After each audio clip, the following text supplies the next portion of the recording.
Here we go at it, baby. all my Pat McAfee fans out there will know what I'm talking about. But yeah, man, we're here on the Beefy Boys Breakdown. We talk fights here on Beefy Boys Breakdown, specifically UFC fights, specifically every card, every week, every fight, including the prelims. That's why you should subscribe to the Beefy Boys Breakdown. We're one of the only channels out there breaking down every single fight, giving every fight the attention it deserves. I mean, you can go find the main event, the co-main event recaps a million different places, but we get into the nitty-gritty for the hardcore UFC fans, for the hardcore Howlerhead drinkers. And, yeah, that's why you should subscribe to the Beefy Boys Breakdown on YouTube. Can't wait to get into this one. Hell yeah. And they had Howlerhead in the bar with some buddies. Bartender was a person I know, this girl I know, and I was like, "Hey Chelsea, let me get some shots of Howlerhead for everyone. These guys haven't had it. Let's try it." Yeah, great promotional, right? Now she pours the shots and she goes, "Let me know what you guys think. I think it's too sweet."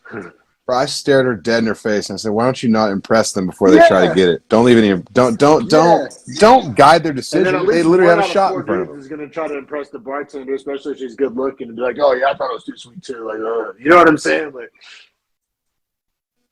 oh no, it was great. We all took it, and then she had the balls to come back and be like, "So what did you guys think? Too sweet, right?" Oh, let's go. No one agreed with her. And it was, I was like, oh. It's so good, bro. Like I said, bro, so I had a few nights where I was out of Howler and I drank some other shit, and I felt like shit, man. Howler just does me right. Like, seriously, like, once again, my bro science theory, I can't prove it, but it does me. I never feel like shit after I drink Howlerhead. Like, never. Like, I took some nights off. I drank some vodka. I drank some IPAs. I felt like fucking shit. Like, dude, IPAs will make you feel death, bro. But hey, man, episode 99 of Beefy Boys Breakdown, and I know 100 is the real milestone, but 99 feels like a goddamn milestone. Like, I'm pretty proud. Like, that's impressive. 99 feels like we're gonna make it. That's like getting pulled over on the same street you live on and getting a DUI. Like, it'd be terrible not to get there. In striking distance, man. But yeah, breaking down the main card of UFC Fight Night Santos versus Hill. So just to update you on we had 4 out of 4 finishes on the prelims, 6 fights on the main card. Starting off with Terrence McKinney at a massive favorite of minus 850 in the lightweight division, fighting Eric Gonzalez plus 600. Now, granted, if Eric Gonzalez walked in here right now and kicked me in the nuts, I wouldn't be able to tell you who it was. Now, facts. There's a reason why that's this just facts. line is what it is. But honestly, as a Terrence McKinney fan, I'm not mad at it. You know, when you like a guy, you think he has a lot of potential. Seeing him get old, Sugar Sean can thrown his way, it's not always the worst thing in the world. Yeah, especially when McKinney's had some tough fights in his career to this point, right? Like Drew Dober, that is not an easy fight, man. And he's also fought Frivola as his debut, and Feroz Zion. None of those are cans. As his second fight. No, like for some reason, for anyone at home that doesn't know Terrence McKinney's story, it's fantastic. If he keeps winning, he better be on Rogan and tell that story because it is amazing. Definitely an inspiring story. And as far as like Joe Rogan's audience is concerned, or even Rogan himself, that's the kind of shit he loves and he's super interested in. Like the dude was literally sawed like halfway through his own neck on a drug trip and was about to die. You can't get where we're getting at, but that's so true. McKinney, I mean, fantastic personality, great on social media, probably the most exciting guy in the lightweight division, if not the whole UFC. Like, seriously. Oh, man. The kid only wins in the first round or loses in the first round. Like, he doesn't need to fight more than 5 minutes on a given night. Pound Terrence McKinney unders until the end of time. Oh, my God, yeah. Because for as much power as he has in his hands, he's a little reckless. And it wasn't like he was not reckless 100%. Even against Eric Gonzalez here. Now, I will say, McKinney was putting the power on him in this first round, and you could tell the shots were hurting Gonzalez. The dude's a tough guy because he really wasn't showing it. Like, a lot of fighters like smile or like try to act like it didn't hurt. He wasn't even doing all that. He was just trying to find a way to get a counter shot off.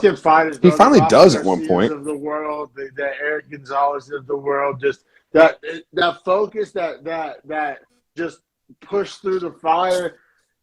Even Brandon Moreno, I mean.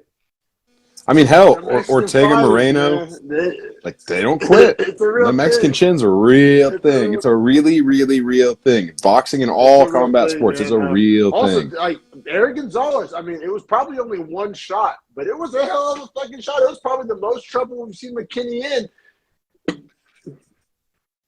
Aside from when No, Dober I KO'd thought, him, yeah. did he come And like, back? Dober knocked him down. I thought he beat Dober. So no, Dober that's what it finished him was. in 3 McKinney minutes in the almost first finished round. Dober, and then Dober weathered McKinney hella had Dober like hella fucked up, and then Dober landed a crazy counter shot that the like old McKinney Michael just had no Chandler chance to special, recover son. from. Fucking get a 10-8 round and then get knocked out. Well, and bringing up Michael Chandler, he was watching these fights because he had a tweet put out there where I think it was Terrence McKinney, where he was like talking about how I crispy don't know his if they have left some hand kind of was. training relationship. Chandler was definitely tweeting out some very nice words about Terrence McKinney, which is hilarious because they fight very similar. Yeah, they do. Well, and when Gonzalez landed that shot that rocks McKinney, it did rock him. McKinney immediately went to wrestling, got a takedown, got into half guard, and started to work. I like to see that for McKinney as much as I did for Gonzalez because it showed like you're not going to be one-dimensional and you're not just going to try to win a war even when you get People are going to see the minus stunned. 850 money line. They're going to see the first round finish, and they're going to roll their eyes and be like another steamrolling. Shout out for Vola for McKinney. That not necessarily the case here. I think McKinney was tested. I think he had to dig a little deep. Obviously, I mean, only so deep if it is a first-round finish. But I'm saying you're right. He got rocked, had to switch to the wrestling, which we hadn't necessarily seen too much of. We saw some scrambles in the Dober fight. But, I mean, typically McKinney goes out there and likes to let it hang out. You know what I mean? He likes to go to war. And to fight your proclivity to go to war in those moments has to be the hardest thing to train because it is a physical reaction. It wasn't a fluke. He talked about that, like actively fighting the urge to just, you know what I mean? He said, being, in his own words, be an animal. He said, I had to force myself to be a pro MMA fighter and not an animal. You got to love that. I mean, definition of dog. His self-awareness is tops in the UFC. Like he's with some of the best guys as far as knowing his skill set and trying to keep a fight IQ. At this point, he's learned it, which it even goes more to our point of why we're so high on him is he keeps 100%. Getting better with every fight, man. And it's not his skills that are improving; it's his fight IQ that's improving because his skill set's already there. Lethal power. I mean, like Derek Lewis of the lightweights type power. Like seriously, it's insane. Chin, as we just learned. Collegiate wrestler, right? So he's not just some like street kid who can throw hands. Like collegiate wrestler, has some amateur, potential. I would even say the wrestling showed itself in this fight as far as his wrestling background and such, because when he does get that takedown and go into side control, Gonzalez does start to get back up, but McKinney is so quick to take it back, throw in hooks, get a body triangle. Like I said, just things that I didn't expect to see out of him. That body triangle to take the back, a little Aljamain Sterling sprinkled in there, right? I mean, just the Well, and then for him to get the back and be standing back mount and not fall off when the guy's literally almost halfway over, like he was using the cage and like propping his far shoulder blade up on it and like sucking the dude back. I mean, it was beautiful grappling as far as like the IQ of how it all worked in the position. Rear naked choke, which, you know what I'm saying? Like that's not what you expect from Terrence McKinney, right? So I mean, maybe it is. No, even when I saw submission on like the ESPN thing, I was like, damn, that's kind of weird for him. Yeah, no, that was one of my thoughts. He answered a lot of questions. I think like I said, he was tested. It's not going to seem like it when you look back on this on ShareDog in 6 months, but I think he was tested a little bit. And he showed us some new things, some new skill set. The fight IQ was on display. I mean, these are all questions we had about Terrence McKinney. Like, is he a wild man? Is he well-rounded?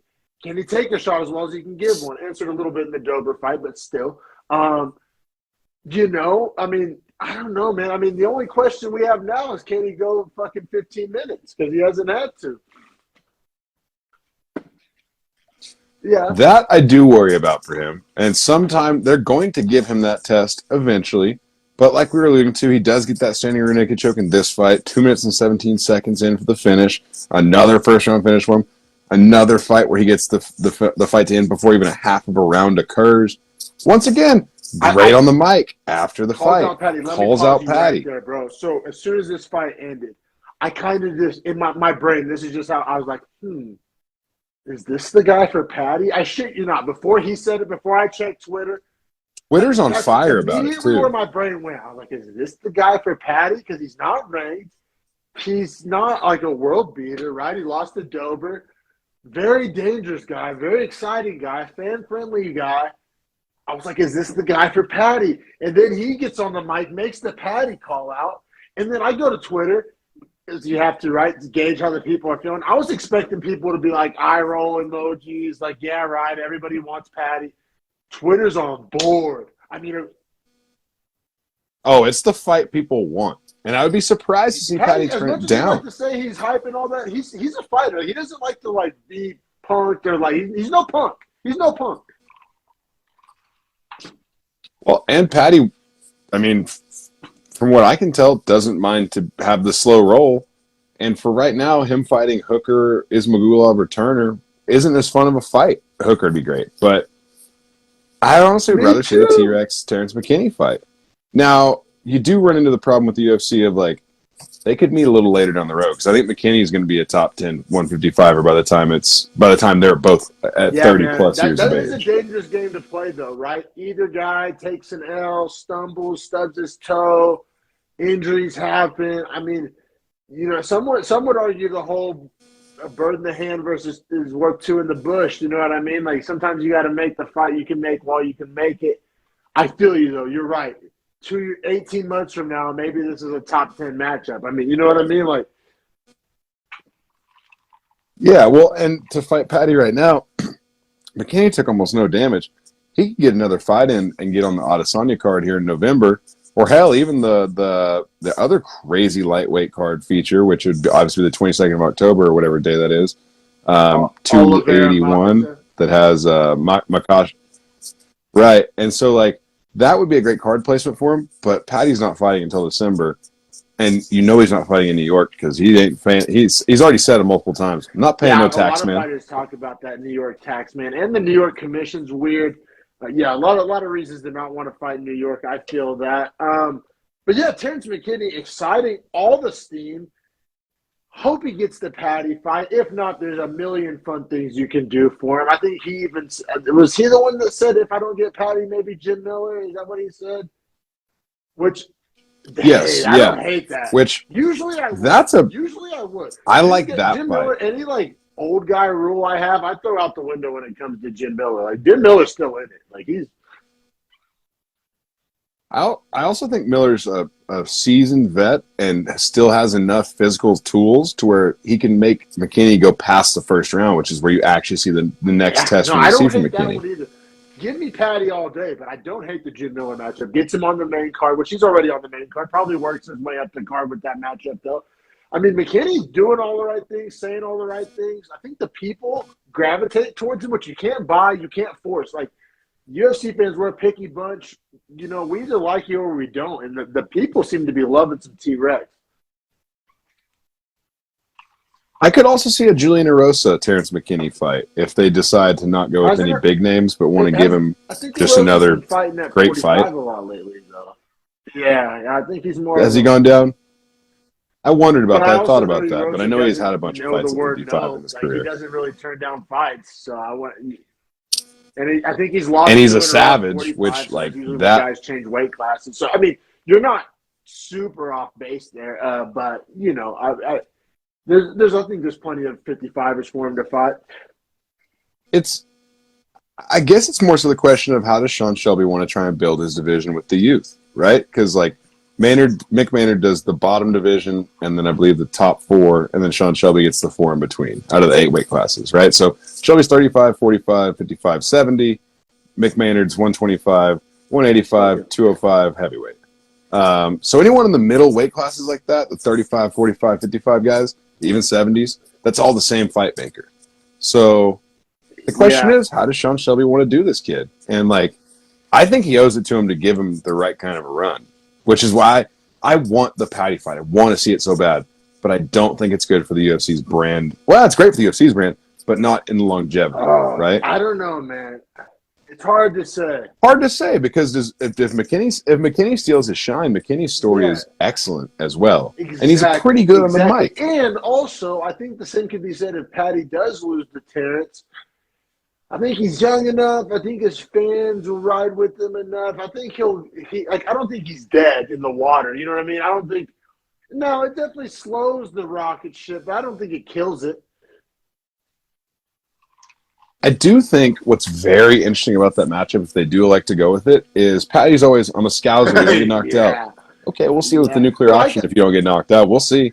But also, McKinney can't grapple on Patty's level. Fucking, into the second round and Patty takes the back. You know what I mean? There's definitely past the victory for each man. Right. Yeah, no, I love that fucking fight. And like I said, at first I thought I was some kind of genius and I was going to bring something unique to the podcast, but fucking he called for it. And like I said, to my surprise, the most cynical group on planet Earth, Twitter MMA fans, all agreed on something. It's that they want to see Patty versus Terrence. I don't hate it at all. But we can't keep it pushing. Sure, yeah. I mean, great fight coming up next for us here in the heavyweight division. We have Sergey the Polar Bear Spivak, minus 295 favorite, fighting number 14, Augusto Sakai at plus 245. It's weird with Sakai. You always think of Brazilians as being grapplers. He is not. Yeah. He is like a Muay Thai Brazilian. Now, granted, all that being said, Spivak's the wrestler and grappler in this fight because he's Moldovan, and his throws were sick. Even with the minus 295, I ate it. Fourth leg of my parlay. McKinney was great bet, honestly. So the parlay was looking good to this point.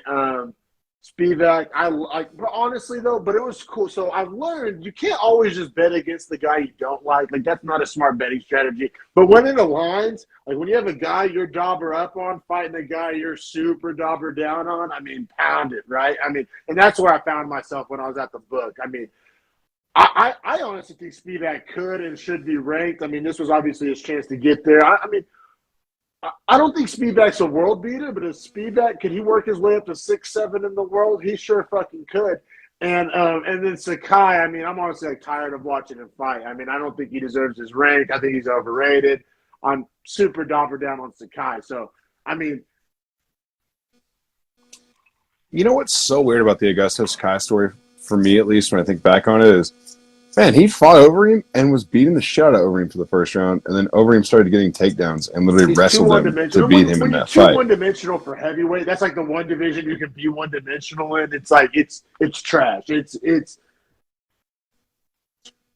the problem for Sakai is he doesn't have crazy finishing power. He has awesome volume, great cardio, but so doesn't have the power to be that with guy. Heavyweight strikers, like it's tough. With no wrestling defense. It's like you can't do that. It's tough. Right. And that's what we saw here, man. I mean, you can kind of see the writing on the wall. I mean, this fight looked exactly how you thought it would look. Spivak getting takedowns at will. I mean, those trips, I think he got 4 takedowns in the first round, and the ground and pound was gnarly. Like, it wasn't snoozy at all. Like, super active, a lot of damage. I mean, Spivak looks pretty damn vicious, honestly, in top position. Like, I would not want to go under him. He is very active on top. He is throwing hands. He's throwing bows. So Sakai's face was busted up even after the first round. Like, there was crazy swelling and stuff. And that wasn't even the round where he took the most damage. And honestly, Spivak controlled almost the whole round, did good damage. But even more than that, man, Sakai didn't really do anything. No, and he really doesn't. I think it's literally been calendar years since Sakai has, had an opponent in trouble. I won't even say win a fight. Had an opponent in trouble. I mean, if I just read you the stats on this fight, he punched Spivak in the face once. He landed 6 body shots and 1 leg kick in 8 minutes and 42 seconds of a fight. And furthermore, Spivak landed 86 total strikes. Yeah. And had 6 minutes and 40 seconds of control on 6 of 8 in takedowns. And the takedowns were very dominance. I mean, there were throws. There were wrestling. There were trips. Oh, there were throws, trips, actual shots into double leg dumps. It was dominance, man. The way my notes look is just Like, oh, that was the other thing. In the second round, so I scored the first round 10-9. Yeah, It wasn't yeah, overly you're brutal, right. right? You're right. I mean, it was No. close. I mean, I think on verdict it would be like an 8.9 or a 9.0. Like, you know what I'm saying? Like, getting close, getting real fucking Yeah, close. getting real close, buddy. But here's what I noticed at the start of the first round, or second round rather. Dude, Spivak was starting to connect shots that you would see Sakai's legs stiffen on. Like, he was starting to be like a shell of a dude. Like, he clearly can take a shot, and that's great for him. But to be a heavyweight, you got to have something else. You Man, can't just take shots. Spivak is gnarly, bro. It says, I mean, think about all the matchups that Spivak could win. I'm not saying would win, but could win. All the strikers. Stylistically, he's a problem. I mean, I kind of need to cool myself down here because, I mean, I'm starting to. I mean, Spivak takes down Volkov. Volkov ain't doing shit. I mean, could you parlay all the way up to Boston gone if he gets on top?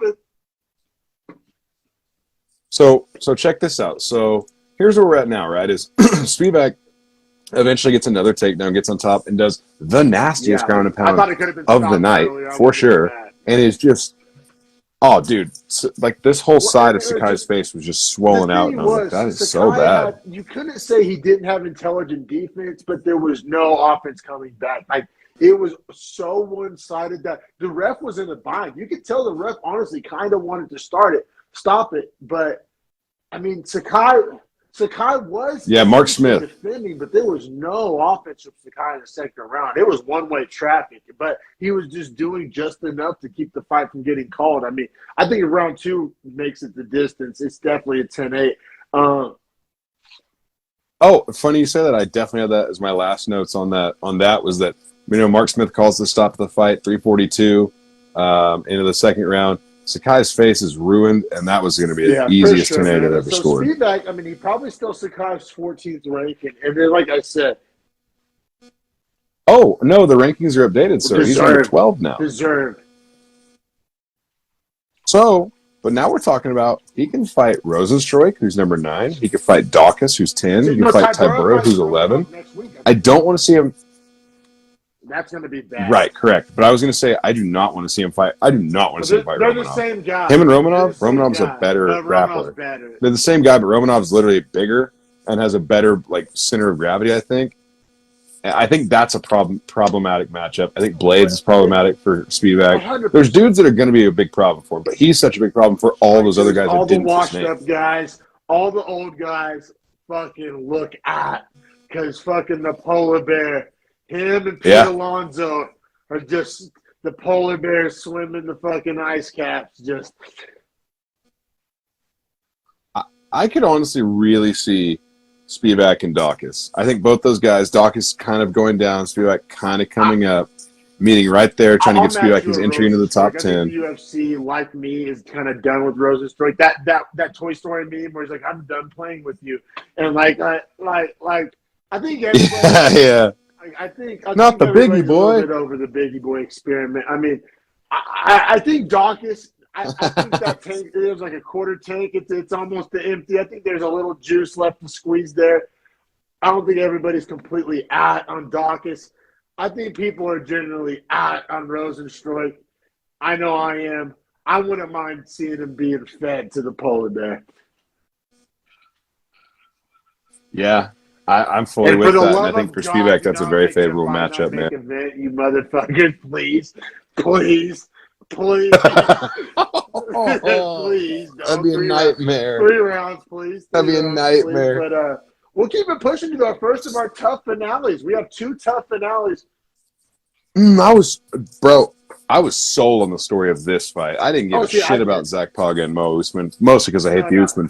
Well, I hate the Usman family, so that's why I was way more invested in this. Was my favorite fighter watching the season. I watched every episode. Her personality's fire. She's cool. She reminds me of she was easily my favorite female on the show. I don't want to say any names. She just reminds me of I recognize that type of energy, and shout out Biz Twins.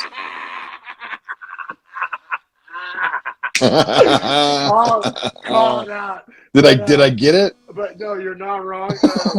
Just, I recognize the familiar energy there with Juliana Miller. I mean, all respect to Brogan Walker. She won both of her fights, battling a knee injury, battled through the whole show, made way with battling the injuries. I mean, it's not that I dislike Brogan Walker. I was just like, oh no, the Ultimate Fighter is not always about X's and O's, punches and kicks, right? You get to know these fighters' personalities. It's a reality show, right? You get invested in a character. And Juliana Miller was like my favorite personality out of the men or the women on the entire show.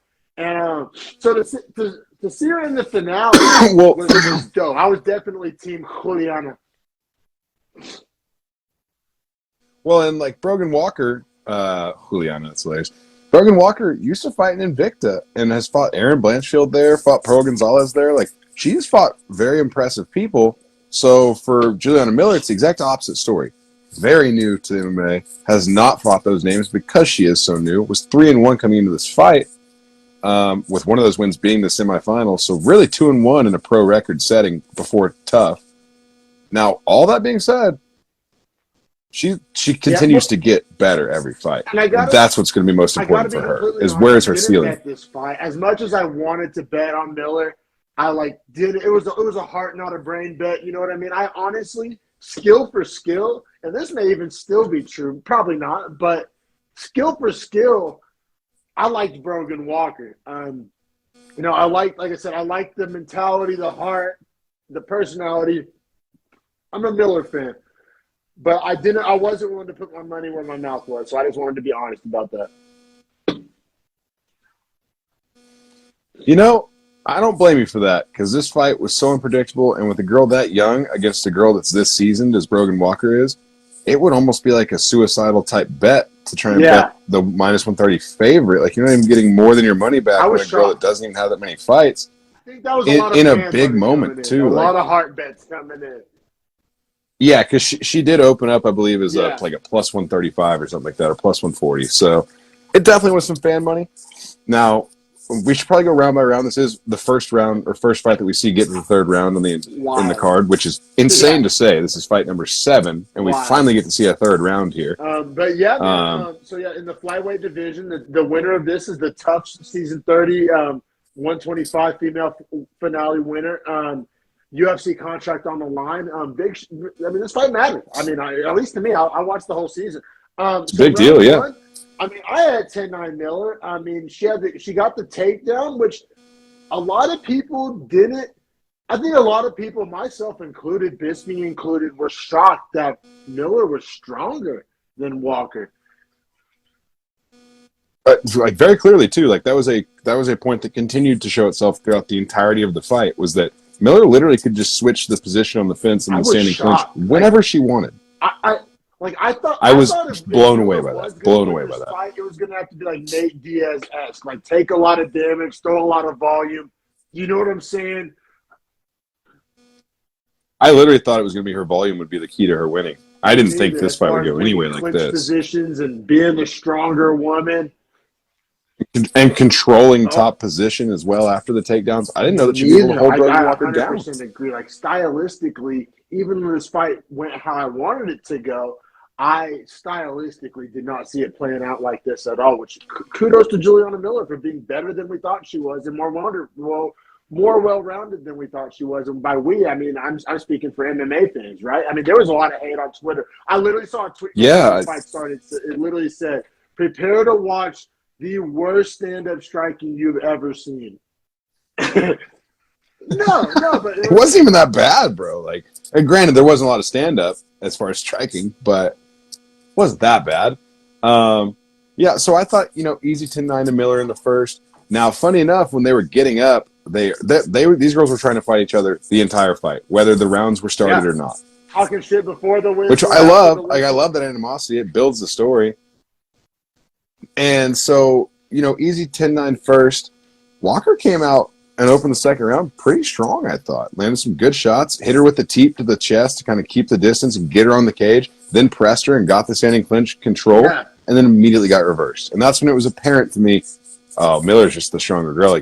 Like for Brogan Walker, you can't let her get her hands on you because you're not stronger than her. Round 2, and then ended the round with some gnarly ground and pound, like some vicious, bad intentions ground and pound that was getting through elbows. I mean, Granted, Walker had a chin, but I loved what I saw from Miller at the end of round 2. Yeah, no, I mean, it was crazy. She had that like rear naked almost locked in, and then Walker was able to essentially reverse the position after escaping by fighting the hands. Miller then stands up by wall walking the cage and immediately reverses her, puts her on the cage again, and then takes her down and finishes the round on top with a strong ground and pound. And that was one of those moments where I was like, this girl literally is just physically She's better strong. than I thought Like she you could was. just tell And in the thought she would transitional. win. You know what I'm saying? Like Miller showed us things that I don't think anybody expected to see. And then honestly, her hands looked really sharp in the start of the second round because she didn't get the takedown in the third round until 2 minutes into it, and I thought she was winning the stand-up. I think she was winning the mind games. She was winning the cardio battle. Oh my God! I don't think there's a box she didn't check, man. And then she finishes off with all of the ground and pound elbows, all of them, every single one. Oh, dude, that hematoma on Walker's cheek from the elbows that were landing were insane. And she probably hit her with 8 elbows and then 4 punches, like just the savagery on sequence. top. I mean, on the round, I mean, Oh, she'd been doing it the whole night, but like the finishing sequence was like she literally just like went Super Saiyan and just started going for it, which I also love in the third round to have that much gas left in the tank to expend right there and go for that finish that late into a fight and be this young. What's a 4-letter word that's a household pet? Dog. D-A-W-G. Dog. Dog. Juliana Miller's a dog. And tough 30 winner. I mean, nobody can ever take that from her. Now flyweight's tough. I think there's some bad matchups for it. Very tough. Unfortunately, that's what's going to be the problem is give her the right girls to fight. I think there's a lot of because old flyweights that she can run through before she gets to the Blanchfields and the O'Neills of the world. That's what's important. That's what's important is that she gets to fight the old guard first and like get the technical level up as far as like the fight IQ, how people are going to fight you now, having seen how you fight. All those things are going to be massively impactful to her career. And she even noted it in her post-fight interview. And she was like, what people don't consider about me is I don't have that many fights. So every time I fight, you're going to see massive improvements now. Which is a great point. And to understand that about yourself is important. I don't hate the thought of her dropping to strawweight. Because if she was that much stronger than Roman Walker, I mean, she's not going to have she's not going to have the striking or jiu-jitsu advantage over anybody in the top 15. However, if you have the strength and size advantage, I mean, that's a box checked in your favor, right? And you start adding in the intangibles, the heart, the cardio. I feel you. There's things I'm not saying like, but from a technical standpoint, I think she has too much catching up to do. But if she dropped down to strawweight and she can just manhandle these girls, Mike could be a little neutralizer. Oddly enough, too, like when you look at them side by side, I'm just looking at their photos, like Walker is the thicker, more muscle-bound girl, which only goes to tell you Miller must have a very strong back-end core. You know what I'm saying? Like, which is more akin to most male fighters whenever you see them with like that kind of a body. Most female fighters don't have that strength in those places. I was blown away. I mean, super. She's interesting. I like her a lot. Super relatable. Great story. Great skill set, which was being undersold, as you can tell by the haters on Twitter and all. But yeah, I mean, like I said, I will be interested to see if she continues that flyweight. Because I mean, there's some big girls at flyweight, the Thiago Santoses of the world, Jesus Christ. But I think if she maybe drop, because like that's very typical.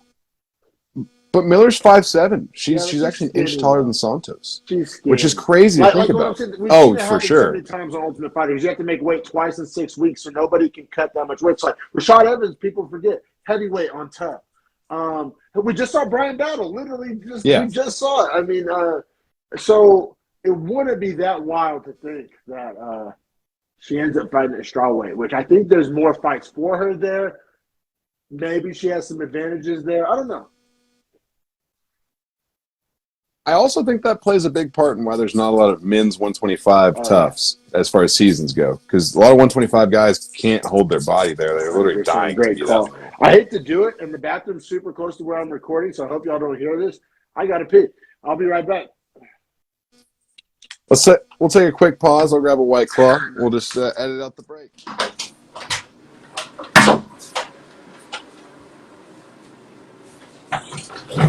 Oh, that's timing right there. Yeah. Hey, quick aside before we keep it pushing to the next Ultimate Fighter finale fight. I had to go to battle today with a mud dauber in my kitchen, and only had a fly swatter, so I had to bring a fly swatter to a mud dauber fight. I got him, but man, it took like 3 whacks. I had to get a wing off his back. It was crazy.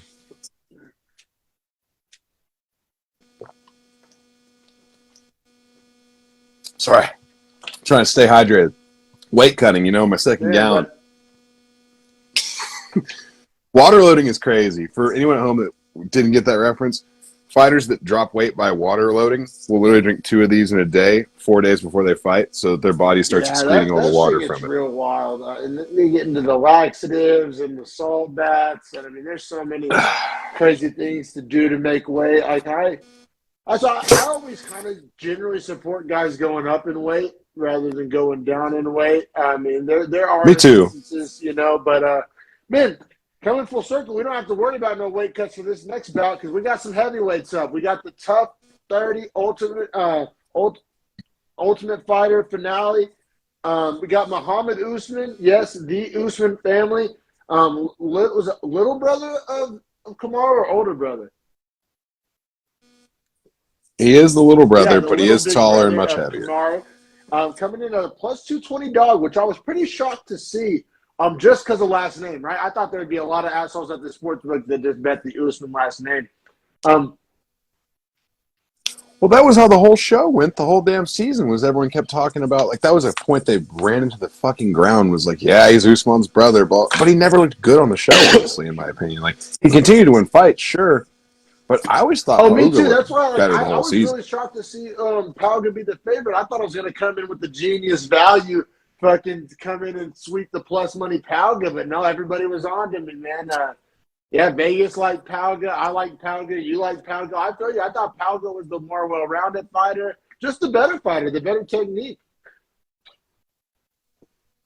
So let me ask you this, just as a follow-up to that. Was there a reason you decided not to put Pauga on the parlay for yourself? I did not put any tough fights on my parlay because of just lack of knowledge and debut in the UFC, like the lights. You know what I'm saying? Well, like, who are you as a person? I don't know that. Coaching world, I they're all really young. It's all essentially their UFC debut. Yeah, I watched the season of Tough, but how are they going to perform under the lights? Just not enough data points, not enough. I didn't feel like I was knowledgeable enough. It would have been betting with emotion. It would have been a fandom type bet. And I like to think that I'm past that, even though I demonstrate all the time that I'm not.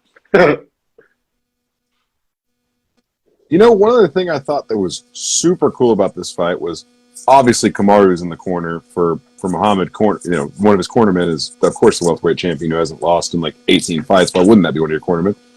But then Pauga had Curtis Blades in his corner. I was like, holy shit! Like, we have like top level fighters cornering these guys. They're former teammates. Yeah. They're all elevated. Here. So a lot of storylines here, and all. You could also tell they were teammates in the fight. You could tell because they both knew the reads on each other. 20 Pauga minus 260, fight at heavyweight, Tough 30 finale. Also, a quick little side note that resonates with your boys here. Pauga spent a cup of coffee with the Houston Texans on the practice squad. Pretty dope for a football player. I don't know. I love that. I love that. Yeah, no. I'm former football players ourselves. I love it. I love to see that. I think what's really important about that, too, is both these guys are plus athletes. And Mo Usman looks like it. Pauga might not look like it as much visually, but he clearly is. Practice squad. Oh, the NFL is physical freak land. 100%. You have to be one to be there. 1% of 1%, for sure. Now, I thought Pauga won round one, man. Now, one judge gave round one to Usman. Oh, easy 10-9 first for him. That's Sal D'Amato literally must be blind. Yeah, he got struck 28-9. Now, granted, Usman, the 9 he landed fucking stung Pauga. I mean, I'll give him that. but no damage was really done in the first round. You know what I Yeah, mean? It's like, but he was also only throwing haymakers. Like I was getting worried for him. Like, is your brother not going well, to tell you yeah, to like quit it doing that honestly dumb looked shit? like Palga was going to outclass him, right? Just out MMA him. It's literally out MMA. That's the best way to phrase it. Like he was just going to Which fight is a honestly better, how I thought it smarter was going to fight. look. Like in my mind's eye, my little prediction, my little 2K simulator, that's how it looked. Was Pal? That's how Palga looked the whole season. Was that he just was literally smarter and when there were moments of like of exchanges, he would be the first guy to the point with like a tighter, What? sharper And I technical forgot striking what fight it was. There was a advantage. fight on top. I forget if it was his first or second where Usman almost lost. He was like we'll get to it. He pretty much did the same thing he did in this fight. Like he was losing the first round and then came out and got a knockout. I'm pretty sure. Or Was that the Eduardo Perez fight? Or was that no, that was the one before it because yeah, that was the one he got a split decision yeah. on, where they fought the third round Yeah, and the so judges like split the that's third why I round. said I wasn't sold on Usman. I wasn't gonna bet the last name. I no Usman obviously also I don't think Tufts on USADA yet, so we'll get to that. But Oh my god. And even if they are, they're gonna let the Usmans keep juicing as Derek from More Plates, More yeah, Dates the has openly Juiceman for talked about. sure. But Yeah, but Marty Juiceman, that's right. but but That's right. but The man, CEO so of Palmer EPO. came out looking good. Now Usman, I guess his strategy the whole time was to counter, wait for the shot. He was never going to outpoint Palga. He's a power puncher. So he played his game, and it wasn't working until it did work, right? Which is what the game. That's what you do as a power. Like, Yeah. I'm literally speechless because his like, and I was speechless when it happened. The power he must have in his hands it's has to wild. be literally like night-ending nuclear option. Because what he ends up winning the fight with is a super short straight left that's just like he counters Pauga's left hook, kind of slides off and just throws that like little pop, almost like a shovel hook. And I mean, it was out, Yeah, lights out, Pal. cold Cold. for And then Pauga, remind you, like keep in mind, cold, cold. 36 seconds into the second round. So maybe he was. I mean, I hate when people like announcers and people, even fighters, kind of say, "Oh, they're making reads in the first round," because it's overused and it's largely not true. But He wasn't making any reads. He was throwing wild, crazy shit. But I do think okay, his corner probably made okay, the reads fair, for him and let fair. I him mean, know. if any corner is capable of doing that, it's his. Um, Okay, and I'm not That mad was the at that feeling I got, because at I least. think there's something to be said about his reckless style. It's hard to imagine him all of a sudden turning into a sniper in between rounds. But yeah, the left hook put Palga out cold. You're right. Speechless was the word. Usually in a knockout like that, I'm very loud. I'm the opposite of speechless. I'm yelling. I'm rambling. But I was like, Oh, it was so sudden. I literally was like, and so short and like not wound up. Like it was just like a check, essentially, like a check, like straight. And also, when I looked at it on like the replay, Pauga throws and comes over the top because Usman kind of ducks, right? He misses it. He's starting to feint back. And that shot lands when his head's not even moving into it. He's moving away from it. So No, imagine how it's hard wild, Usman and he hits. looks like it too. No, it is interesting. We talked about it in the very last breakdown with Juliana Miller maybe dropping down to straw weight because of the two weight cuts in 6 weeks. I think Usman weighed in at like 236.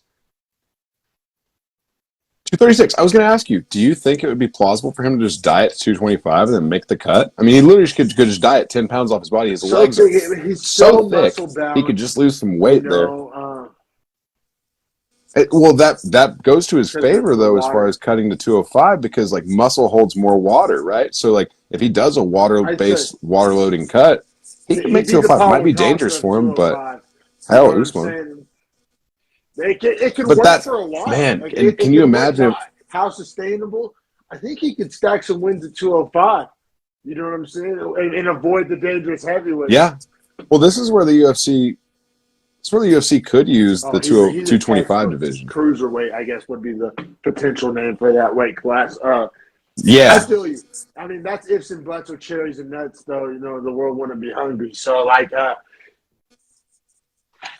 And he clearly can find success at heavyweight still. Also, His it's power interesting is to off say, the though, because charts. Palga, a lot of his pre-tough fights were at 205. So Palga has made 205.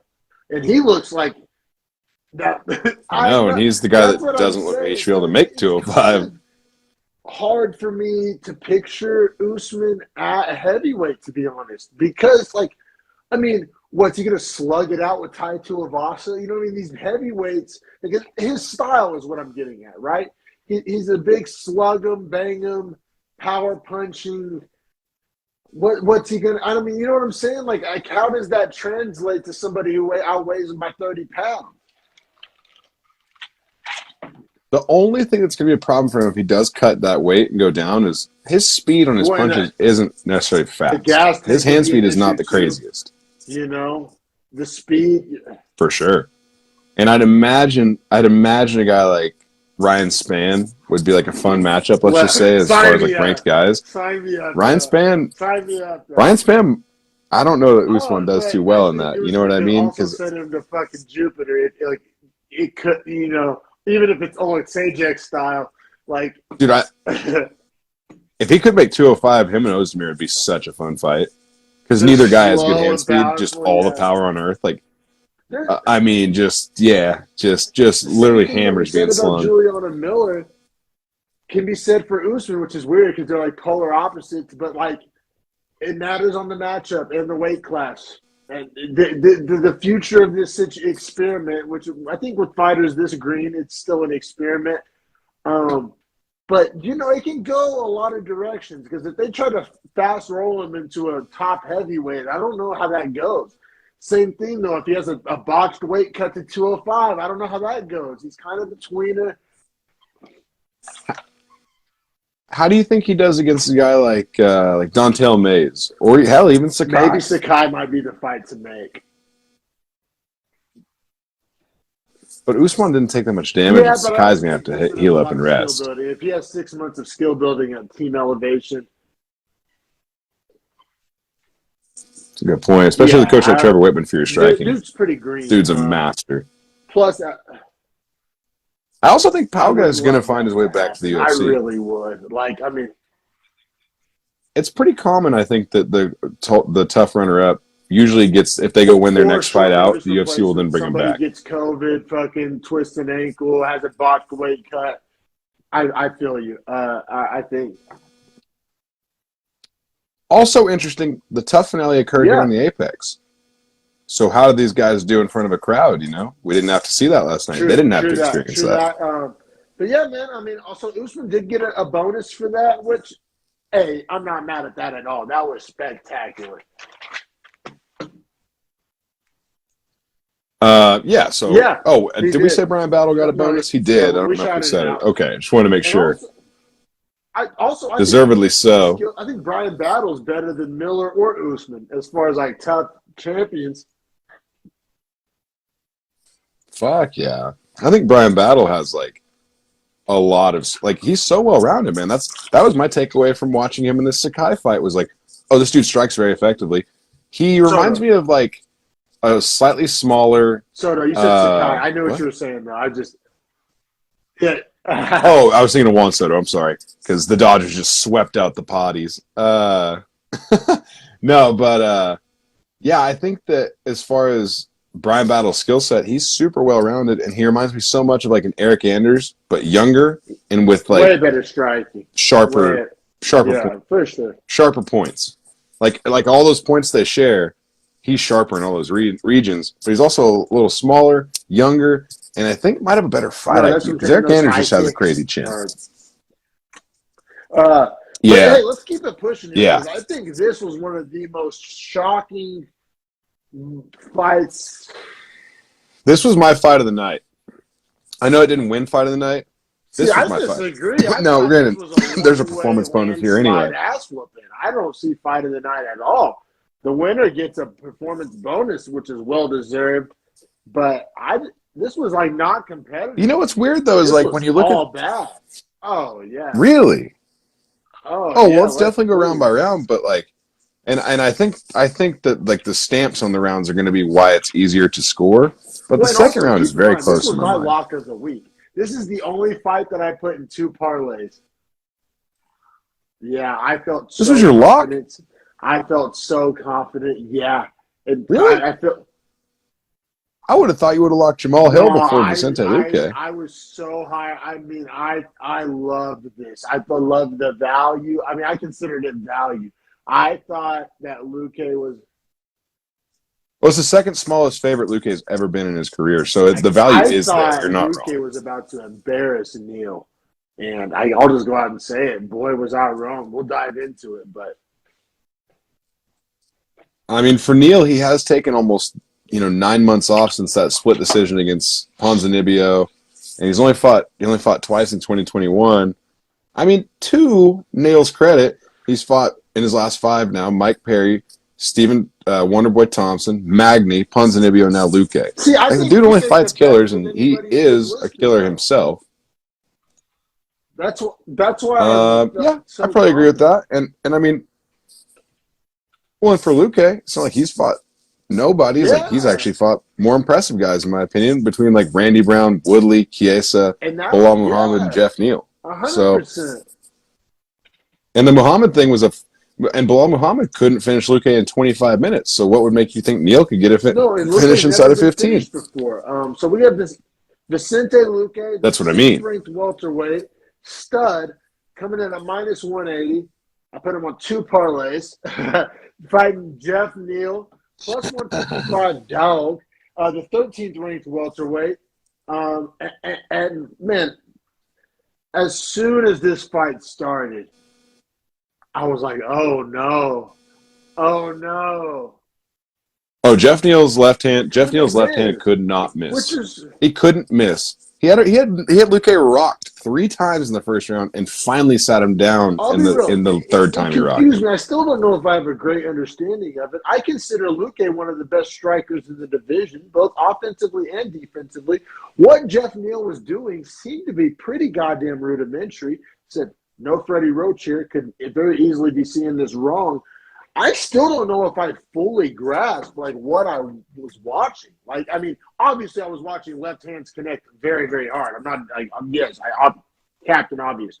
But I'm saying as far as like what was causing those to be so effective and the like was I mean, I guess maybe the answer is timing, like but the range was perfect on him.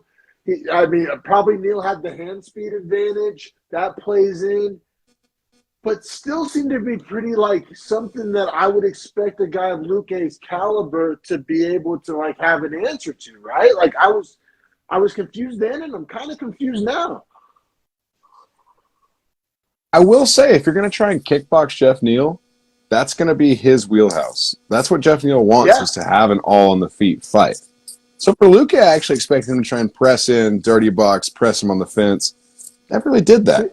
And that's not because he wasn't trying. Shout out to Jeff Neal. His movement off I the cage honestly even was saw it going to I outstanding. thought Luque may have potential to keep him at distance with the kicks. Luque has phenomenal kicks, historically speaking. Well, oddly enough, if you notice, I think Bisping brought it up. Saif Saud, the coach for Jeff Neal, continued to say right flank, left flank, right? And all of that, I finally realized as I was watching it, was based off of the position in the cage they're at, and also where Luque's feet were. Because he could tell when Luque was setting the kick, and he would Oh. tell him to start going to the right, because if you're throwing a right kick and you're circling opposite it, that kick can't hit. But when he would yell left flank, it's when his feet were squared because he couldn't throw the kick from the back, and that's when Neal was landing rights Oh, inside and wow. the left hooks. Dude, his Yeah, game maybe plan for that's this what was it was. The beautiful. game plan, the Beautiful. coaching, the preparedness. You're right. Yeah, it was insane. Like Saif Saud, because he's super loud, like you could hear him the whole fight. They don't ever need to go to the corner for him and like be like, oh, let's listen to the corner. Like, no, you're just gonna listen when you watch the fight because the dude's literally screaming So the whole how'd you time. score? Yeah, the game plan execution was fantastic. It's really messed up because like now talking about it, probably should be a 10-8. I said 10-9, but I did put my notes. I mean, 10-8 with the way Neal closed the last 2 minutes. I said 10-9 just because Luque No, only did get whoa, dropped the fuck once. He was that, bro. stung This 3 is where I'll times. pull a DC and argue with the statistician. Luque was dropped twice. On paper, you're 100% right. If you go look it up and you Google it, he got dropped once. Fuck that, bro. He got dropped twice on. Yeah, Damn near I 3 scored times. a 10. That's what I'm I went ahead saying. and did it. I pulled the trigger on the 10-8. Yeah, I even put my name on it on verdict. I Oh, I even have in my notes. I said 10-9 to Neil. Have no problem at all with 10-8. It's very much on the table. One of the judges did okay. go 10-8. 2 of the judges went 10-9. I think as far as the verdict score Yeah, goes, I could see it being like an 8.7. Like I would think more people might lean. Well, I guess but that's slightly I lean feel to you. 9, I but feel so you, many bro. Yeah. eights. It's almost there. Yeah. And it's only because Luque didn't like fall down. If he falls down every time that he got stung the way he did, easy 10-8. Just he visually was never out of it, which I'm not saying that's why it should be a 10-9. I'm not even going to argue either See, way because I think Neil just I'll even factor honestly in dominated the like so round. outside of those 3 shots because I feel you open for interpretation. Drop, not a drop, whatever. We can debate that another time. Everything else, like all the punches that we're not talking about, we're still getting a big reaction out of Luque. Like even though, Dude, Jeff Neal's double jab with his left hand was so crispy. Anytime he'd lean right and just 1-2 double jab the left hand, like that Luque, was fucking Luque up bad. Because each time he did Luque that was was when he was very setting up for a clearly kick. not having a good time. Like I said, even even before he started getting dropped, like that. I'm And straight up that's what I not factored having a into good my time. 10-8. It was like even outside the big flashy moments, he was just on the wrong end of exchanges and his body language, and he was just not wearing the shots well. But hey, we can keep it pushing here. We're splitting hairs. Well, I will say one thing for Luque. If there was any damage he did get off in the first And round, his body leg language. kicks were very brutal. But he didn't, yeah. Yeah, he did have a good couple. Yeah, you're right. And maybe in my head, I'm like, well, he didn't get dropped but the one time, which semantics, I know.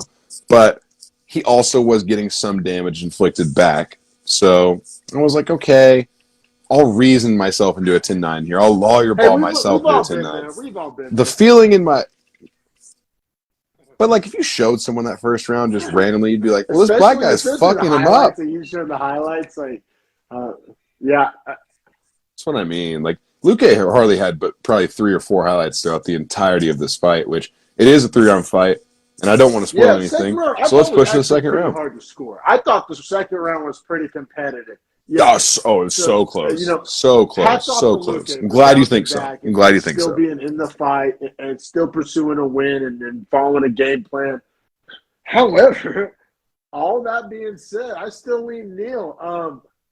I thought that Neil was just being more efficient, and I'm not going to sit here and try to act like a genius when I say efficient. It was just No, you're when right. Neil I have the was same thing in my throwing, notes. he was landing and he was landing clean. Now the volume favored Luque, probably maybe even 2-1, or like 1.5-1. I mean, it was noticeably like I think it was like Luque was 1.5 to 1 definitely roughly, yeah. more active, volume, but so much of that was either missing or hitting glove or getting rolled or Yeah.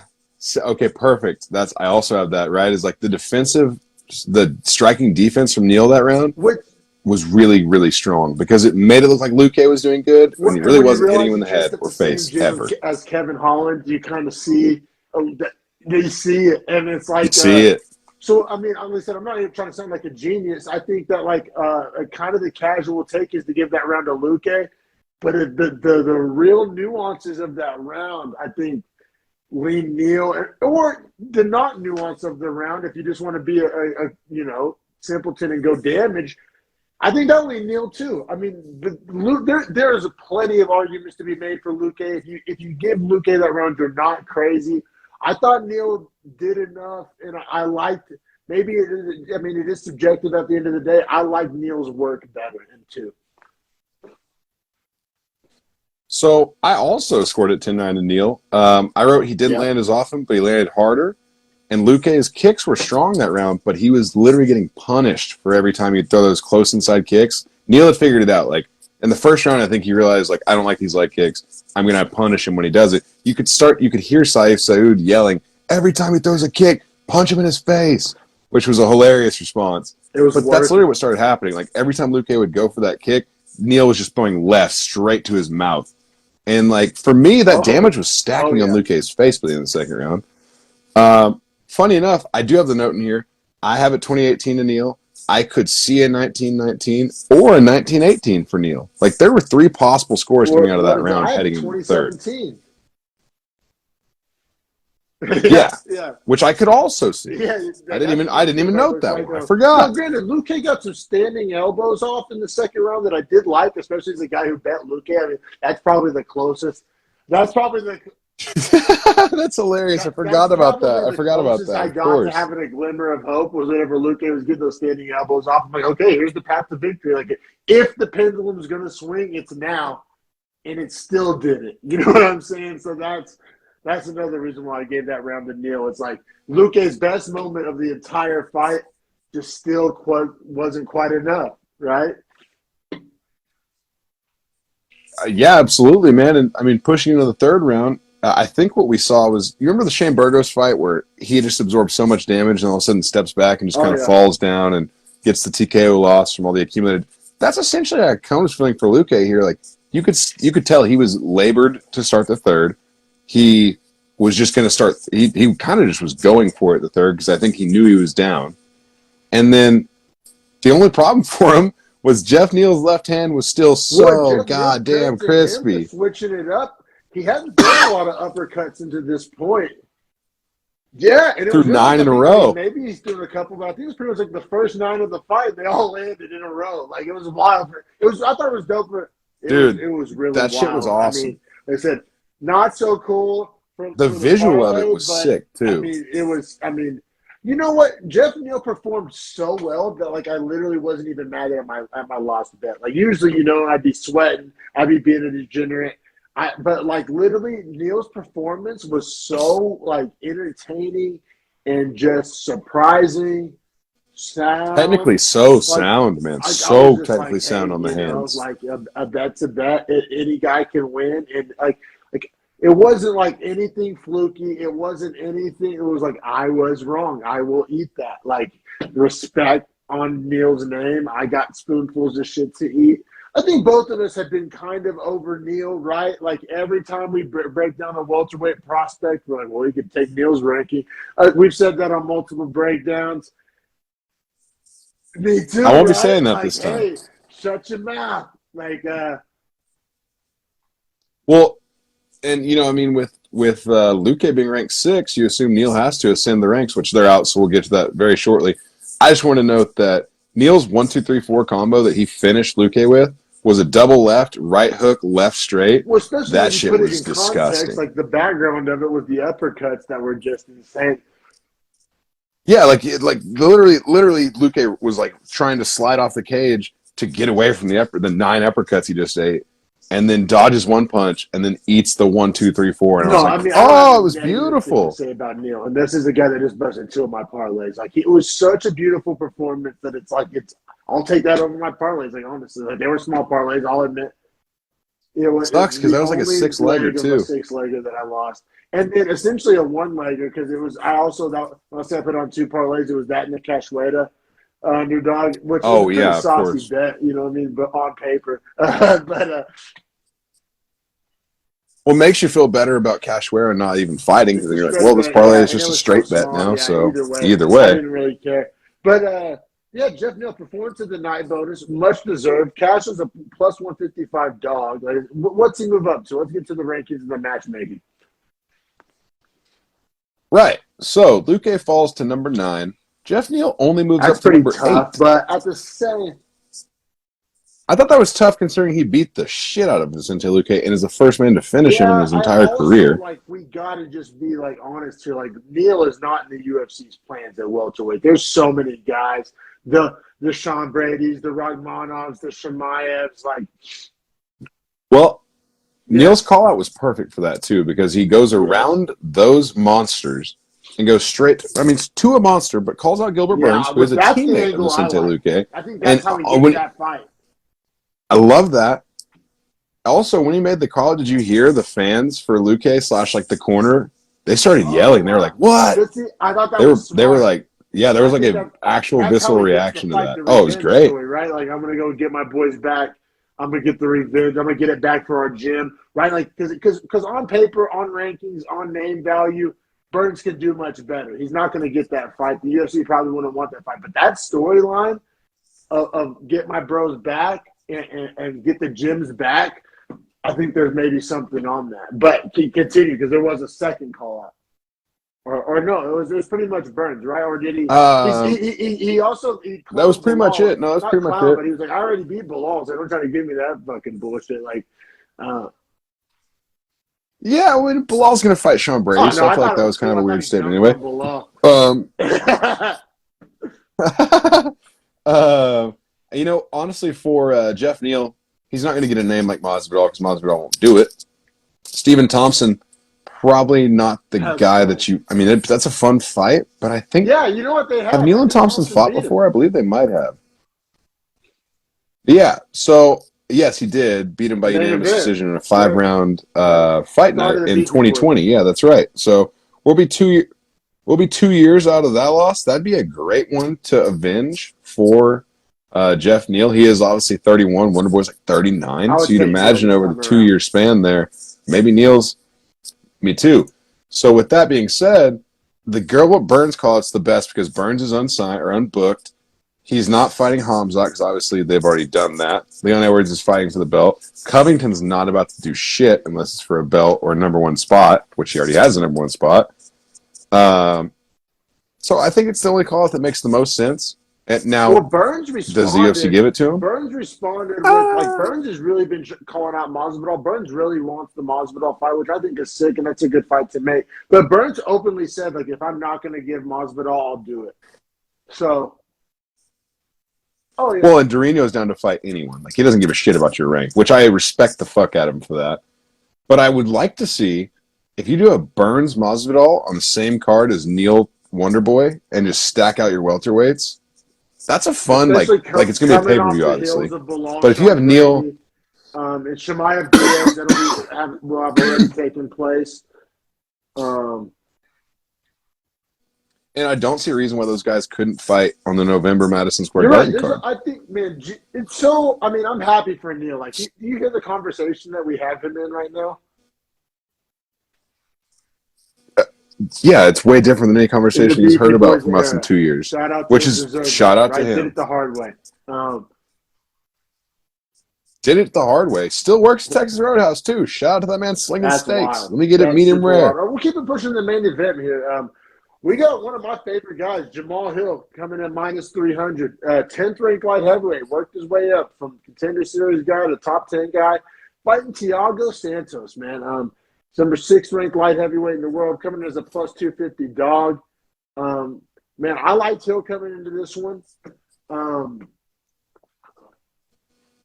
I did too, honestly, man. And nothing against Thiago Santos because he has a crazy chin. He hits really hard. Yeah. I just think Jamahal Hill's that new wave, and he kind of reminds me of John Jones a little bit. I feel you. Like, I think Santos, I mean, washed is tough. Washed is a term that nobody really likes to use, but, I mean, if we're comparing him to the peak version of himself. Let me run you. But, to be fair, let me run this past you. In 2019, he KOs Jan Blachowicz. Then loses a split decision to John Jones that a couple people, I mean, one judge scored for him 48-47. I didn't, actually. Then loses to Glover by submission on the fight night where he's featured.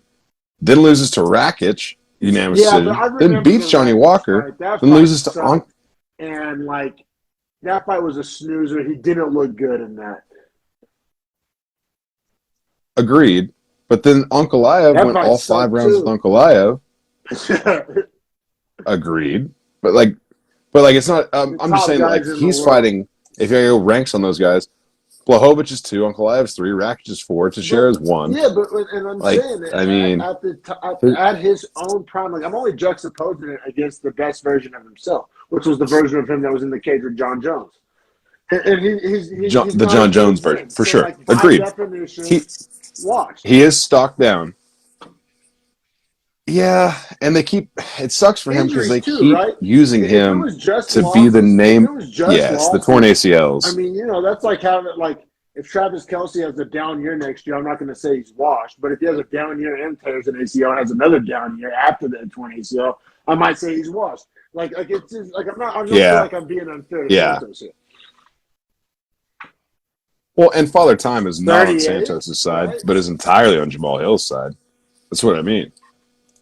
Yeah, 38, and will be 39 in January, right? So, like, closer to 39 than he is 38, essentially. And then you have Jamahal Hill, 31. So, and that's like prime, like the fighting steaks Jeff prime. Neal swinging.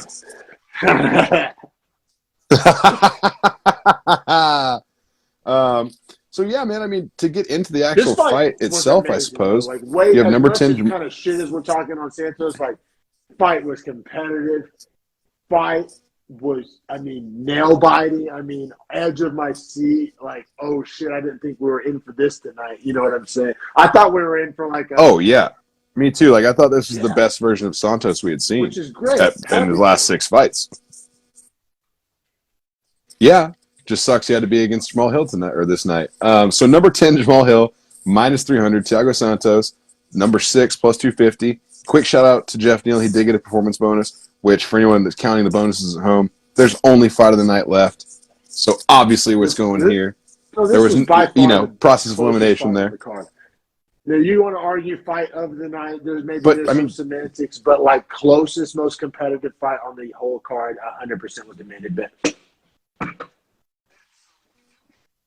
Man, so we do get a weird sequence here in this first round that I'd love to ask you about, which is Hill is literally asserting ring generalship, right? Like he is pressing Santos all over the cage. He's the aggressor in all the action. All that being said, Santos was landing good counter shots to the point where Hill took a shot. He took the shot on Hill as soon as he would get like kind of off the angle and press him to the cage and just work for control, right? So Santos was kind of fight IQing him, trying to fight this boring fight, for lack of a better term there. But then Hill kind of gets the position changed around and has Santos against the cage and lands that, or they're kind of 50-50, and he lands that knee to the cup. Where do you think that position should have been reset? I'll be real. Live, I thought Hill got hosed on the position. No. You mean Santos? So, because Santos was the one that wanted to grapple.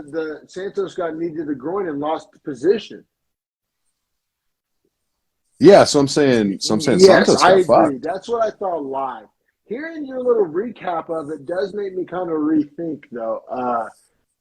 But I only said it too just now. Like I hadn't thought about it that way. As far as like they were kind of getting to the 50-50 side of things, especially because as soon as they separated, Hill started getting off, and I was like,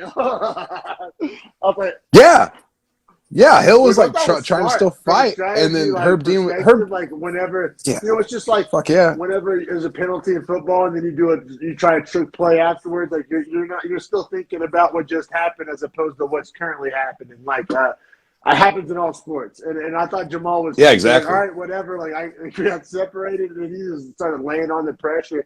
All that being said, round 1 super close, probably the hardest round to score in the whole fight. I gave it to Santos. I did too. I went 10-9. I think rounds 1 and 3 are both very hard to score.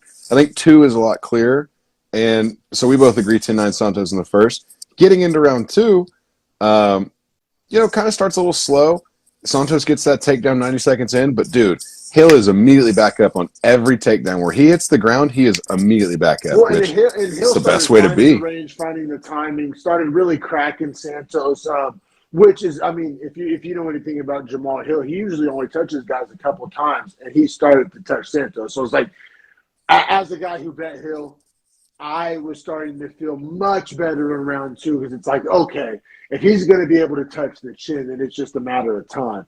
Which we'll see how that ends up unfolding. But like I thought, round 2, because round 1 he didn't really touch the chin. I mean, he was getting clinched. It's like this is how the fight looks if he loses. Round 2. Looks how the fight looks if he wins. So I felt much better about Hill in round 2. Now that doesn't prove to be the end all be all. We got a very close round 3 as you alluded to. But it pretty much. I also thought Hill got a little reckless there when he started having success in the second round because Santos started plugging him with some counter lefts to return. I don't think he lands. Oh, I Hill was think landing, or Hill was eating the much shit out of like those. Like, Terrence he didn't give a McKinney, I fuck. think we learned a lot about Hill, probably more so than Terrence McKinney, but like he not only can he give a shot, he can take one, you know? Yeah. No, his chin was good, man, because, like, there was a shot in the first round. I didn't even see that connected as hard as it clearly did because Oh, Hill had that, like, big Hill's eye swelling was lump, fucked like, after over his round eye one. You right didn't see there. him pulling a Pedro Munoz. Right. That's what I'm saying. And that was kind of a snoozy round as far as, like, striking would be concerned. So I was just like, well, Santos is throwing some hands. Like, Hill must have a crazy good chin. And we all know how hard he hits, so that's not even in question.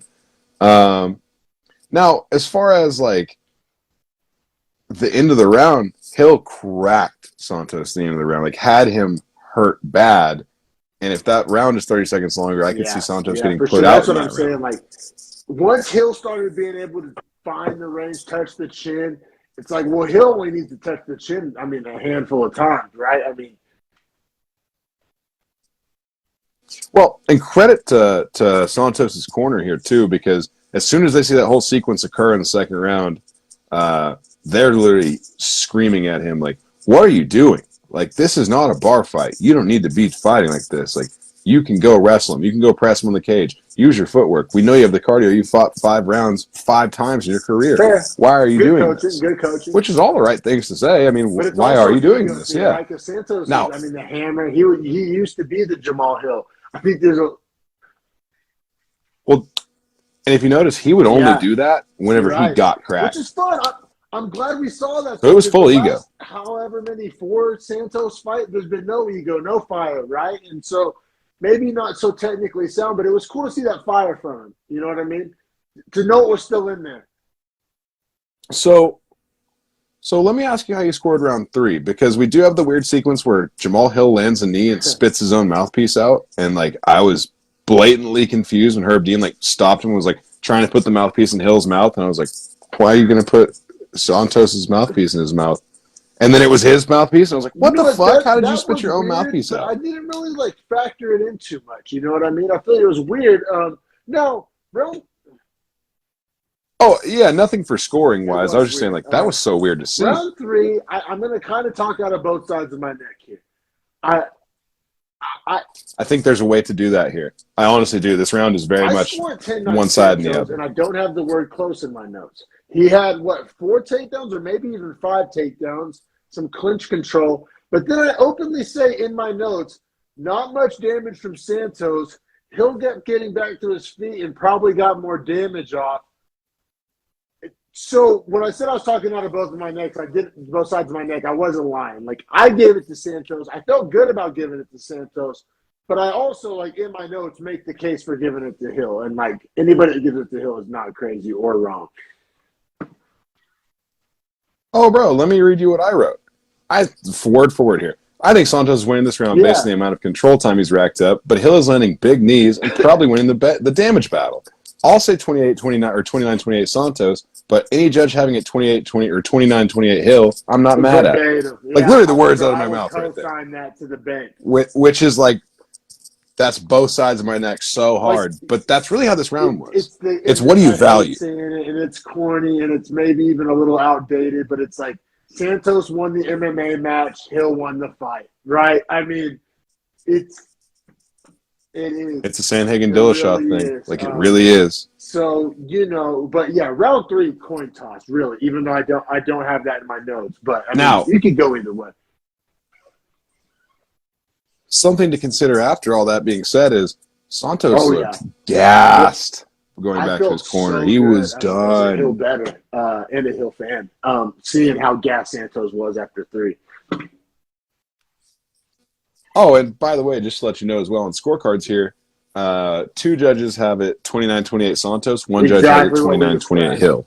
So the third round was split 2-1. I mean, I get and it I get for it. sure.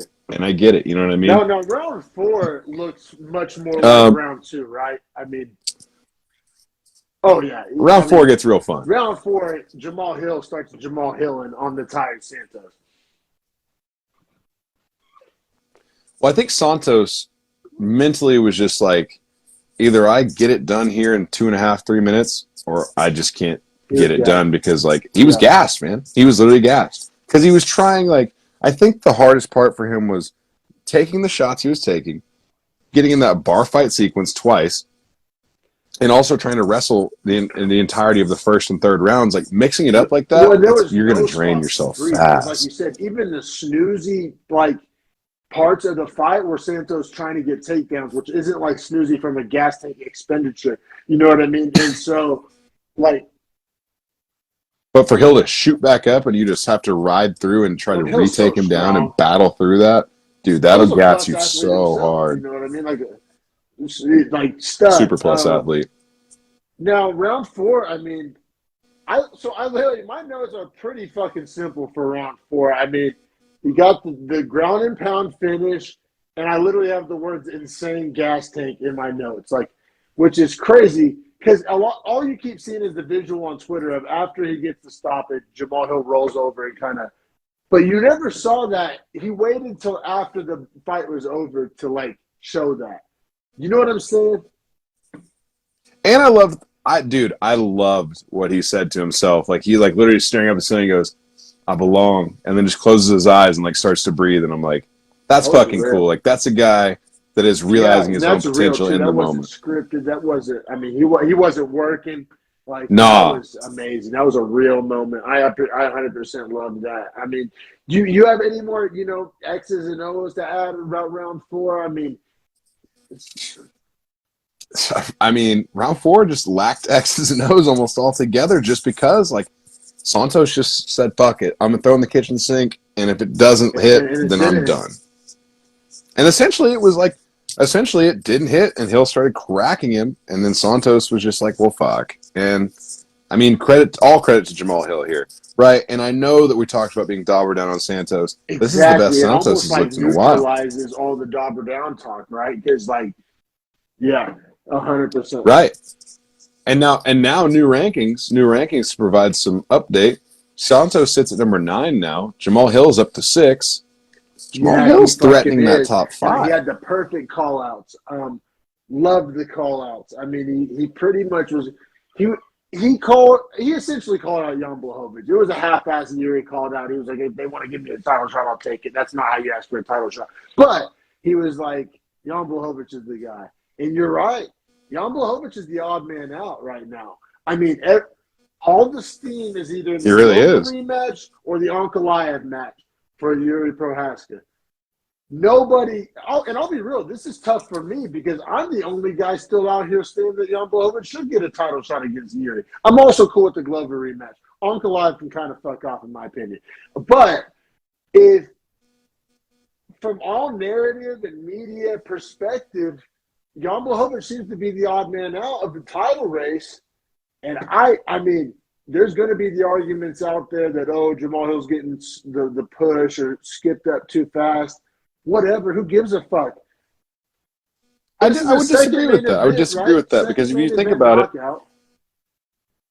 yeah, and if he doesn't have his arm ripped out and dislocated by Paul Craig, which we've all seen the blueprint on Yeah. how to beat the fuck out of Paul Craig now, so that's not even like a thing I would even want to see at this point. Um, Without that loss, he's 12-0 and might be Yeah, ranked number seriously. 3 right now. So Well, why shouldn't he get to fight the I top think 5? the Jan Blachowicz fight is fun because, like, they both are looking for that nuclear option, right? Like, and I think Jamahal Absolutely. Hill's, Well, and how many guys are out here finishing? How many guys are out here finishing Santos? Only Glover Teixeira in his last 7 great fights. point. And Rockets is recovering from a knee injury right now. He's out. I'm pretty sure he's still out, so he's off the test.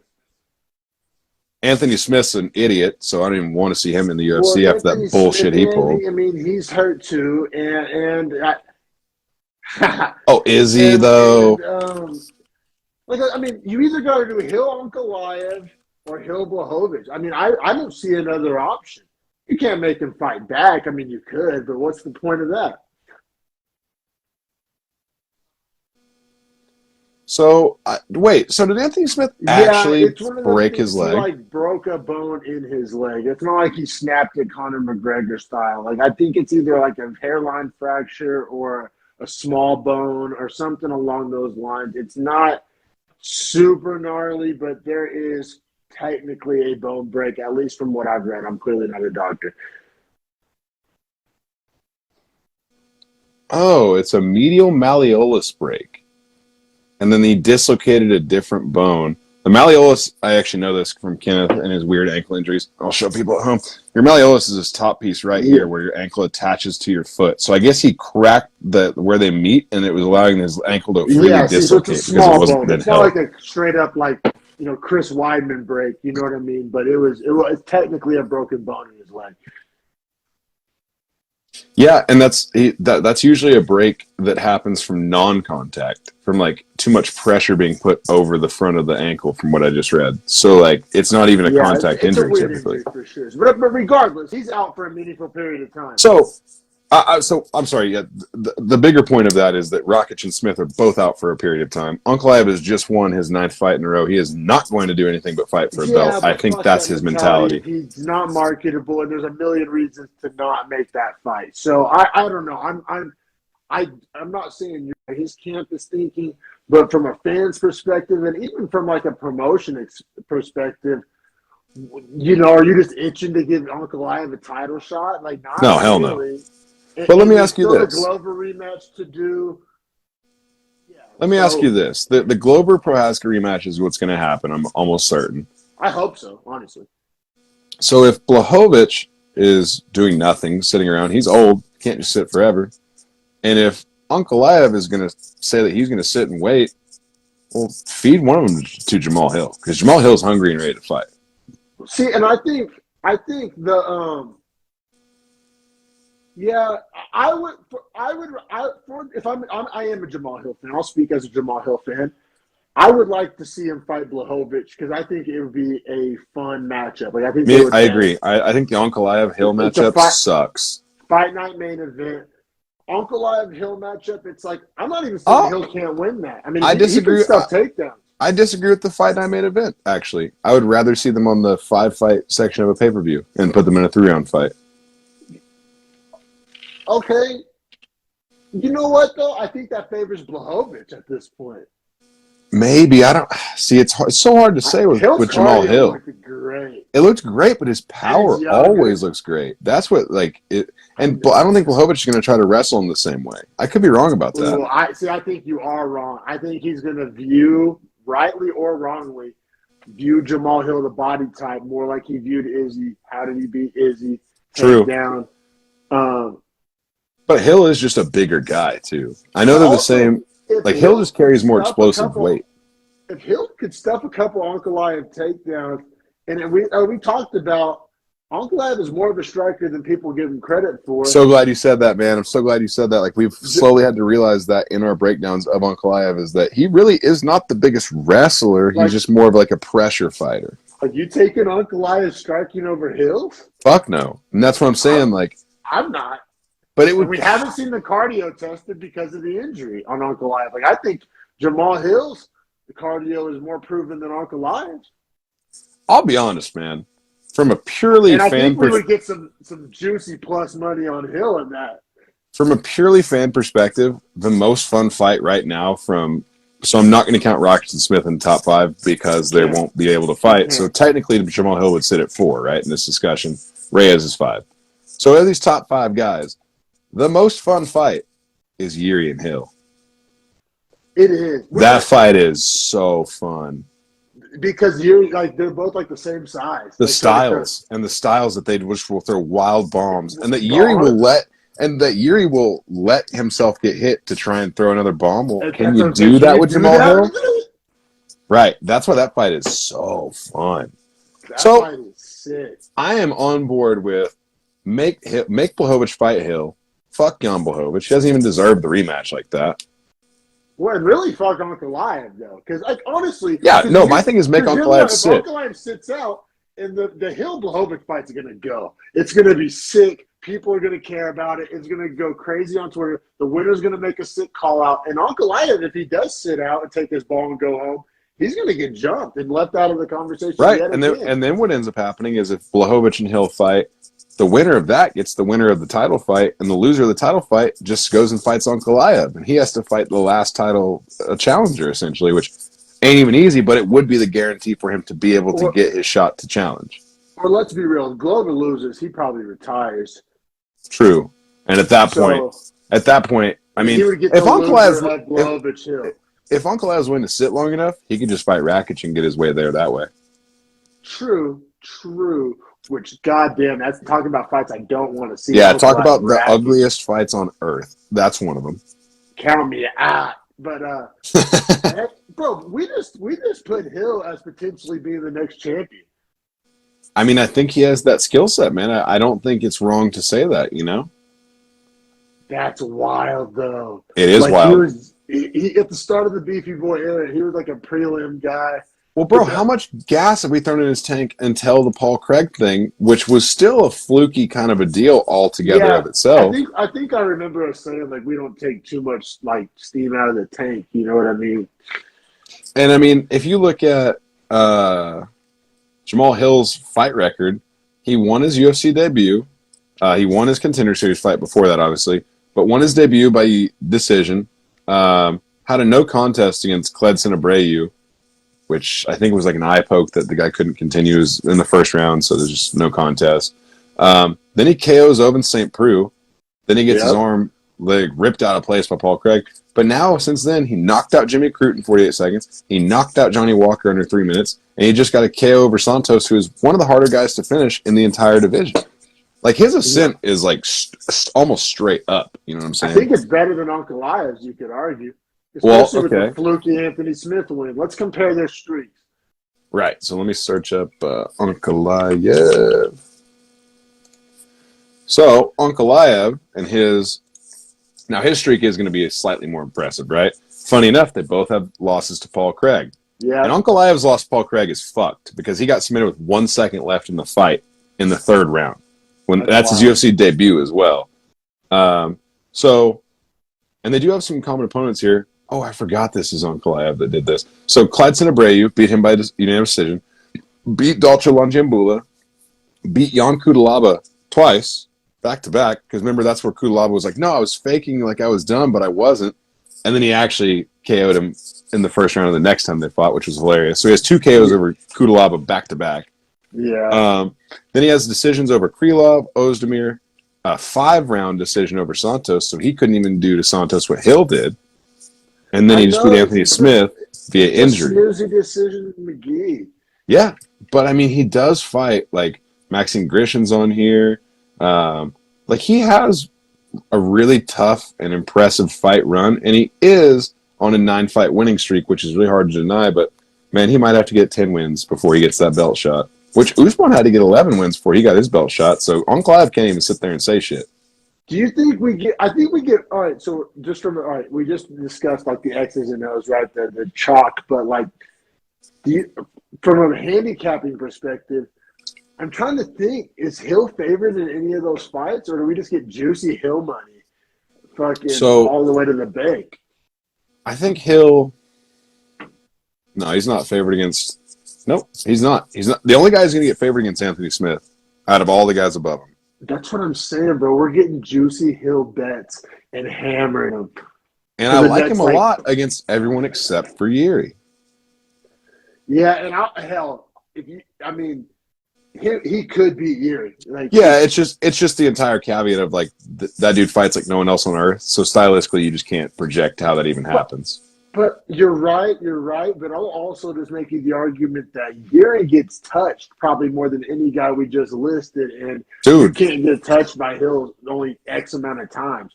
I agree with that. But man, like, Prohaska fought Ozdemir and got touched up hard and didn't get put out. And that dude apparently hits hard. I think Hill's like on another level than Ozdemir, though. Like, what do you think about Reyes? Reyes hit him hard too. You're right. Hell, Glover used to be known for his power. Yeah, but both Reyes and Glover, we're talking like Glover from an age perspective, Dauber down, like, and then Reyes on like everything we just talked about Santos in the lead up, we could just like copy and paste it for Reyes, right? So it's like, you're not wrong. I'm just talking about if we're talking like getting touched by guys and that being part of your strategy and you're fighting Jamahal Hill, good luck. You know what I'm saying? That's tough. I agree with that. And I mean, if you think about who's out here finishing Santos the way he did, I mean, Glover submitted him, but that's not a KO. You know what I'm saying? Who's the last person to KO Santos? Bro, David Branch in the UFC. Santos has Wow. so many UFC fights. Holy shit, he has like 20. I didn't realize that. Oh yeah. Um, but Kevin Holland, he decisioned Kevin Holland. Santos did. Like that's not even that impressive. You know what I'm saying? Really? I forget. They Uh, fought? yeah, dude. Listen to who Santos has fought. This is crazy. Uriah Hall, Steve Bossy, who's now commentator for PFL, Elias Oh, Theodoro, Nate Marquardt. Then he got KO'd first round by Gegard Mousasi. That was back in 2016, though. But Gegard is one of the best oh 185ers on the yeah. planet. Went on to win a Bellator belt. Got submitted by Eric Spicely. Then just got to beat the shit out of Jack Marshman. That's the guy Sean Strickland was literally punching. He was like, "Go down, Jack." Yeah. Uh, then he KO'd Gerald Mearshart. Then he KO'd Anthony Hermanson. Then he KO'd Jack Hermanson. Then he KO'd Anthony Smith. Lost by KO to David Branch. Gets the decision over Kevin Holland. Then boom, 3 more KOs in a row. Eric Anders, Jimmy Manuel, Jan Blachowicz, and now he's where he's at with this crazy loss streak. So Santos was like the big dog in the room making that. He's fought Luque before too. What the fuck? In 2012, he fought Luque. He lost by punches. That's wild. Jesus Christ. Stat of the night. Stat of the night, right there. Thiago Santos has a crazy fight record. Did you see they posted his opponent's record combined, UFC record? It was 100, crazy. 100 wins and 38 losses on his opponents. Yeah, it was nuts. That shit was nuts. You mentioned it. But man, that was a fun fucking episode, bro. A lot of fun to do with those light heavyweights. Can't wait to see how that unfolds. And man, isn't it fun to be excited about like 205 again, man? It's been a Dude, while. it feels so good to have 3 young names at 205 that, I mean, Uriah Gifts being one of them technically, but guys like Hill, Uncle Ed sucks, but he is one of those guys in that conversation. And Volkan Ozdemir might be redefining himself currently. And, you know, I honestly, if they're not going to give Hill a fight up and he has to defend his position, Ozdemir Hill is a really fun fight. Oh God, get the fuck out of here! Well, because Ozdemir gets slept out, and he's not going to try and wrestle him. I don't think. I'm not lending any steam to this cold take here. But hey, episode 99 of the Beefy Boys breakdown. Next week's fucking 100. I can't wait. Let's go. Oh, we get Cruz Cheeto. Cruz Cheeto. Which let me ask you one question before we depart. Yeah. Do you think them giving O'Malley the yawn fight and making Vera fight backwards onto Cruz is kind of fucked? No, Sugar Sean, let's go. Sugar State Athletic Commission. Fucking let's ride. Did you hear that Sugar Sean's officially a Nelk boy as well? Like he signed an actual contract to be a Nelk boy? Undisputed. 16-0-0. 16-0-0. Yeah, no, I mean, honestly, though, like, I mean, Sugar does so many things right.